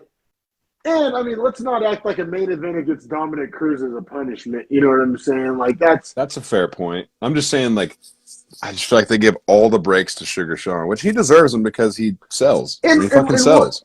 And we'll determine if it's a break or not. It could be a fucking career death. You know what I'm saying? I mean, it's Peter Yan's toughest test yet, so. Yeah. He's never seen anything like me. But yeah, no, I mean, so we'll see. I mean, you know, 6 months from now, we may be viewing, you know, Cheeto's win over Cruz as a number one contenders match, and maybe Sugar Stone gets embarrassed. I mean, it's hard to say, you know, that a person got screwed here. I think long story short is that in 5 days we're gonna know a lot more about Cheeto Vera. Yeah, man, and I think what is Dom the underdog right now? It's hard to hate the Dom underdog money. I think he's like plus 160, if I'm not mistaken. It's hard to hate that. Also tonight, Bo Nickel makes his debut at DWCS. Oh, that is tonight. As soon as we get off there. Don't tell me. Well, Tuesday night. Oh, yeah, Tuesday. Oh, yeah, tomorrow. Yeah, no, Bo Nickel, you're right. I'm stoked for that. Bro, I remember watching him at Penn State when he was wrestling. That kid's a freak. Like an absolute freak. I've been hearing people talk about him for like 2 years. Three-time national champion at Penn State at, I believe, 184, which is like he's a big dude. And then beyond that, that's what Usman wrestled at, right? Yeah. And then beyond that, he also was the national runner-up his true freshman year. And he's from Texas, which is not a wrestling state. Like, dude, he would literally have times where he'd be like almost on his back pinned, and then like just hip explode and throw the guy to their back from his own back. And I want to say in his MMA debut, he got a knockout. So KO, fans yeah. are coming along. That's right. No, Well, I'm stoked for that. and like more importantly, he's only minus 2,500, so it's the craziest favorite I've ever seen.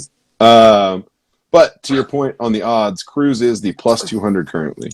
Plus And 200. And he opened at plus 150, so money's pouring in on Cheeto, and I don't hate that 2-to-1 payout on Dom Cruz. I was about to say, you mean to tell me you're not taking some of that plus 200 action? Well, especially because Cheeto in his last fight was losing the whole fight until he got the finish. Yeah. Well, no, I think they're thinking of 2 fights ago. He had the Rob Font win, the Fabrant win. Oh, the Fabrant. That's correct. You are correct. And he did look fantastic in that one. I mean, that was probably his career best moment. But that's what I'm saying. I mean, Cheeto Vera. Yeah. You're right. I don't know, bro. For Cheeto, he also has that loss to Aldo on his record, so it's like even if he wins here, he probably still has to fight Aldo next anyway. When Aldo fights Marab, like was that next week too? Is that the same card? Couldn't be. Could it? No, that's one more card later. Okay. That is going to be... Here, we're going to find it real fast and we'll end the episode.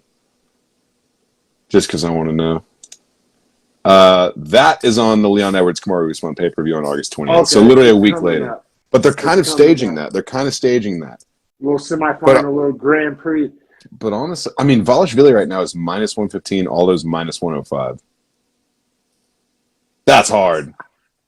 Yeah, I love Marab, but goddamn, Jose Aldo's hard to bet against. Oh, that's Costa Rockhold on that card too, which won't happen. That fight's not taking place. It's not taking place. I did that prop bet. Like somebody, I mean, bro, I'll pay you 20. Like, I'll pay somebody out there $20 that fight doesn't happen if they pay me $20. If it does happen. Poor Francisco Figueiredo on the early prelims. That poor guy. Who's he fighting now? He fights Amir Albazi, who I think Albazi's going to tune him. Albazi's minus 400. Jesus, man. All right, we got some fun fights coming up. This was a fun episode, episode 99. Honestly, yeah, Cruz Vera for episode 100. I mean, for a fight night, you can't ask for much better. You know what I mean? Yeah, no, absolutely not. And we're hitting parlays next week. I'm channeling everything. We're hitting some fucking. We need them. We need them. We need a win around here. You're my good luck, man. I haven't hit since you left town, man. But hey, man, a fun one, bro. Everybody watching, go subscribe to our YouTube channel, and we appreciate everybody that supports the Beefy Boys, man. Have a good night, bro. Thanks for your time. Yeah, absolutely. And for anyone that's going to be watching this, I'll have it up tomorrow. Tell us what you think of Bo Nickel. He'll be fighting on DWCS Live. We may need to do a dreadful talk about Bo Nickel or something. Hey, man. Wouldn't mind it. Yeah, all right, for sure, bro. Have a good one.